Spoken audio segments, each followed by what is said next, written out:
Hey, it's August 16th, 2013.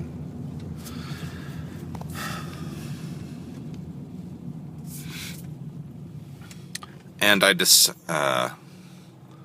I'm here to advocate for family values atheism.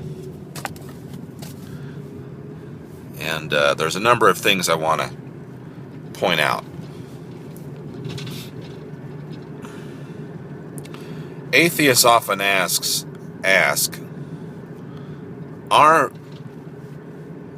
others, are your beliefs falsifiable? But does the atheist, the common atheist, really believe their own beliefs are falsifiable? And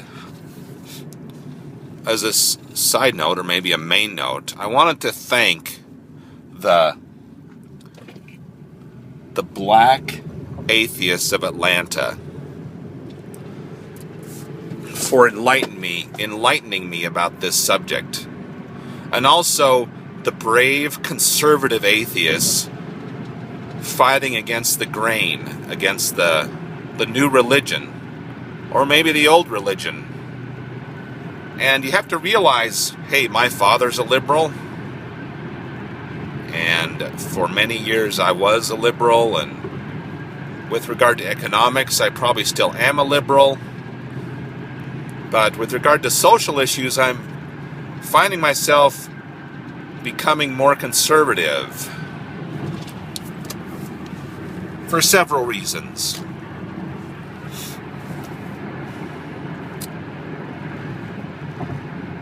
So, family values atheism. Atheism and naturalism and humanism that value family. Now, the liberal mindset includes the dogma point that everything is equal. A single-parent family is equal, in other words, just as valuable to a child and to the parent as a two-parent family. And also, having a no-children couple is just as equal, benefit-wise to the individuals and to the community as a couple with children. Although, if you go to your average atheist meeting and talk about an advocacy for children, the liberal dogma point of being concerned about overpopulation and concerned about the environment will immediately pop up. And a shaming element will surface with regard to having children.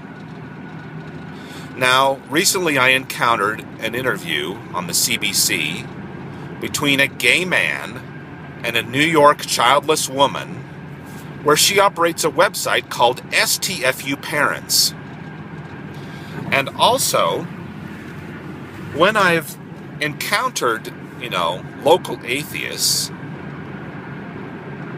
they complain about breeders and people who have too many kids. And you hear people like Bill Maher talk about this. It's an anti-family, anti-children dogmatic meme set.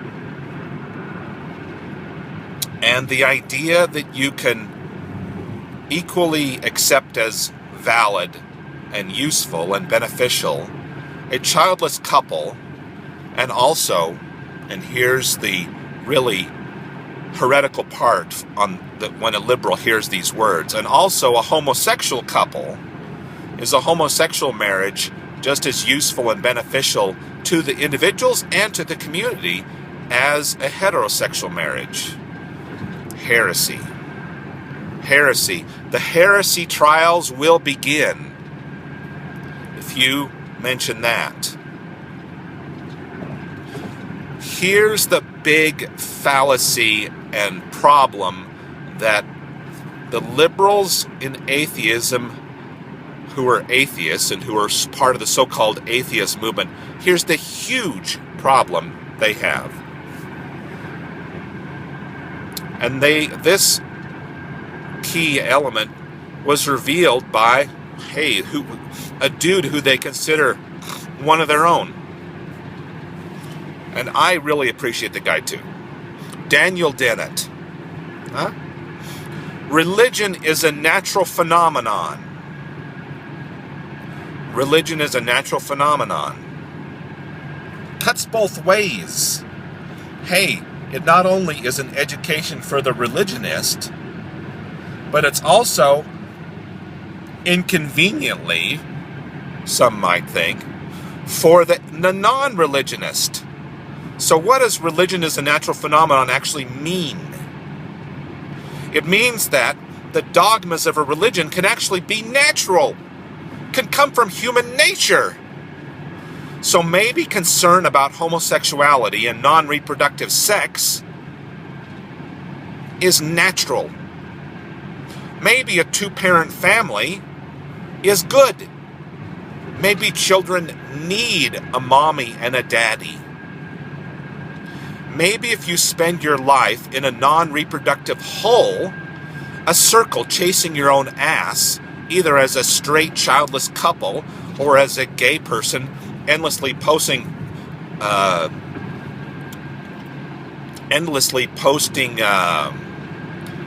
near naked pictures of yourself in your underwear on Facebook and talking about sex with boys all your life. Inherently non-reproductive sex in the long term is destructive. Thanks, black atheists of Atlanta. Dudes, thanks. Cutting against the grain, introducing some skepticism into the atheist movement. Huh? That's courage. That's why I loved Christopher Hitchens. 9/11 cut me loose from the peacenik crowd. Observing my gay nephew and a gay culture over the course of several years, and also I had an uncle who died of AIDS and left his hetero family with no father. He cheated on his wife, got AIDS, died, left his family with no father. So there's that. Also, but I observed firsthand my gay nephew and how there's constant talk of sex with boys and how this convicted pedophile got released from prison abusing 12 to 16-year-olds, and he was readily accepted back in the gay community. Now, hey, maybe there's some gays who wouldn't accept the guy. And maybe there are some gay fathers who have, children and who are living a more reasonable life. And I know there's gay people who are more service-oriented and who are more, making a positive, good impact to humanity and to society by the good work they do. There's no question about that. But here's the bottom line. Non-reproductive sex in the long term leads you in a hole. How's that for naturalism? How's that for humanism? How's that for advocacy for naturalism? Oh, Unitarian Universalists are kind of a magnet for ex-religionists. And naturalism groups and atheist groups. Hey, you leave a religion, oh my goodness, you're going to jump right into this other stuff. But those groups can also be magnets for people who assume, incorrectly, that whatever happens to pop into their brain about life might be correct. If you have this assumption, realize that bad ideas don't just come from religion, they can also come from de facto religion, the de facto religion of the left. So bad ideas can come from anywhere. Dogma can come from anywhere. Heresy trials can exist anywhere. You have the Inquisition, you have the elders, you have the meme set, you have the defenders, you have the people who will jump down the throat of people who question the dogma. That's on the liberal side too, huh? Not just on the conservative churches. It happens. You go question liberal dogma to in a group of liberals. See what happens. See if the heresy trial doesn't begin. An excommunication trial. You thought that shit only happened in Mormonism? No. It'll happen like this in the liberal group. Excommunication trial, just exactly the same way as happens in Mormonism. Huh? Yeah. So, thanks, Black Atheists of Atlanta, for introducing the fact that, there's something of value to immortality, and the only immortality we'll ever experience is if we have children. So, I'm for questioning the liberal dogma that draws us away from that. And that's naturalism and humanism to me. Huh? So, anyway.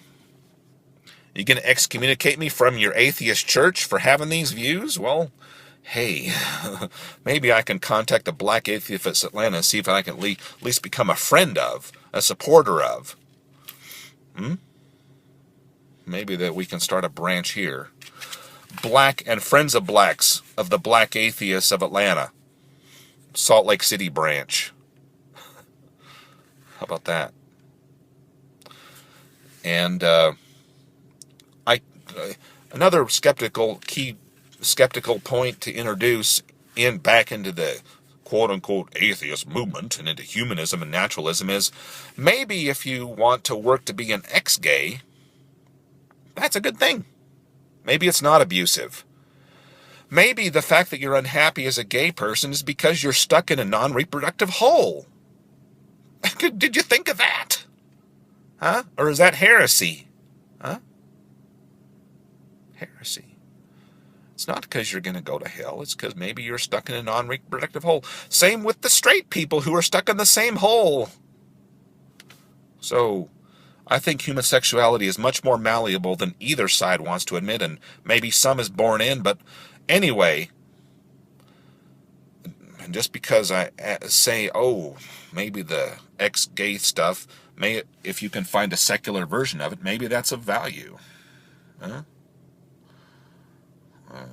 Like Narth, N-A-R-T-H, and PFOX. Maybe you can find some secular people there who actually agree with you. It's not just all about God. Because religion is a natural phenomenon. Because a religion says